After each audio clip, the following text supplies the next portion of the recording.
द्विपद कहवाक सुजोग मिली वंदे उत्कल जननी जननी जन्म विश्व स्वर्गदपी करी शुभ संध्या नमस्कार मु लोकनाथ पाणिग्राही पवित्र उत्कल दिवस उपलक्षे ट्रांसपाल एलएनटी परिवार तरफ समस्त मोर हार्दिक अभिनंदन और शुभकामना।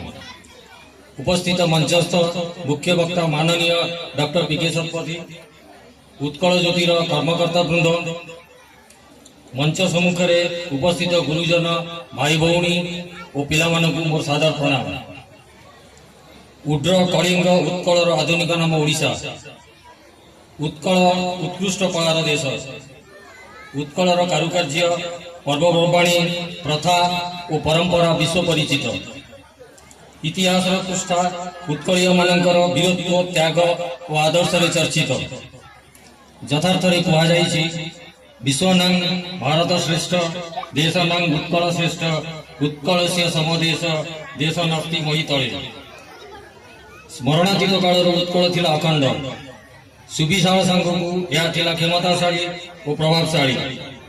मात्र 1868 मसीह ओडिशार शेष स्वाधीन हिंदू राजा मुकुंद देवंक गोहिरा टिकिरी युद्ध में पराजय कर ओडिशार स्वाधीन सूर्य अस्तमित होता। अफगान मुगल मराठा और इंग्रेज मान अधीन ओडिशा शासित होता। कई भावी नथिले ओडिशा एभली दुष्ट परिवेशर सम्मुखीन हो 1936 पूर्व ओडिशा स्वतंत्र राज्य नथिला। पश्चिम संबलपुर मध्यप्रदेश सहित मिसी बेले उत्तर में बालेश्वर मंगलार प्रभाव केतेक अंचल बिहार रे दक्षिण में गंजाम मद्रास रेसिडेंसी अधीन थिला। यही विच्छिन्नांचल को एकत्र कर अखंड ओडिशा प्रदेश गठन कर मुख्य पुरोधा थे मधुबाबू। तांकर यही स्वप्न को साकार करने 1882 प्रतिष्ठा करथिले उत्कल सभा एवं 1903 रे उत्कल सम्मेलन।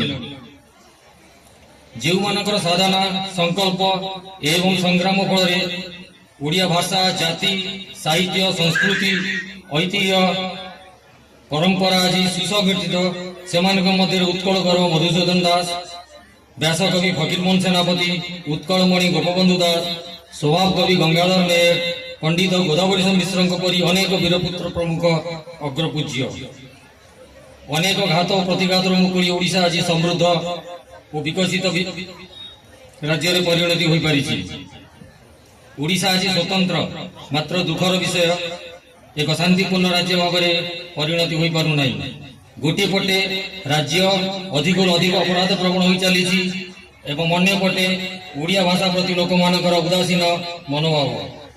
गत 2014 मसीह ओडिया भाषा षष्ठ भाषा भाव में शास्त्रीय भाषार मान्यता पाई आम मान गर्व और गौरवर विषय।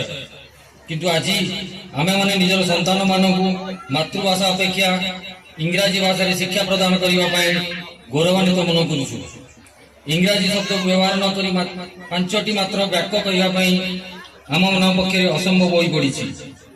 यही बड़ी परिस्थिति केवल गोटे दिन महाआडंबर उत्कल दिवस पालन करदे यथेष्ट हेबनी।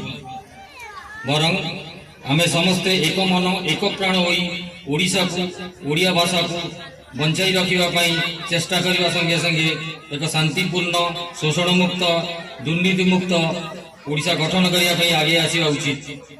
यह ही एवं आम पूर्व कथित पूर्वसूरी मान प्रति श्रद्धांजलि। एठारे मधुबाबू से पंक्ति को मु गाइबा जाऊँगी।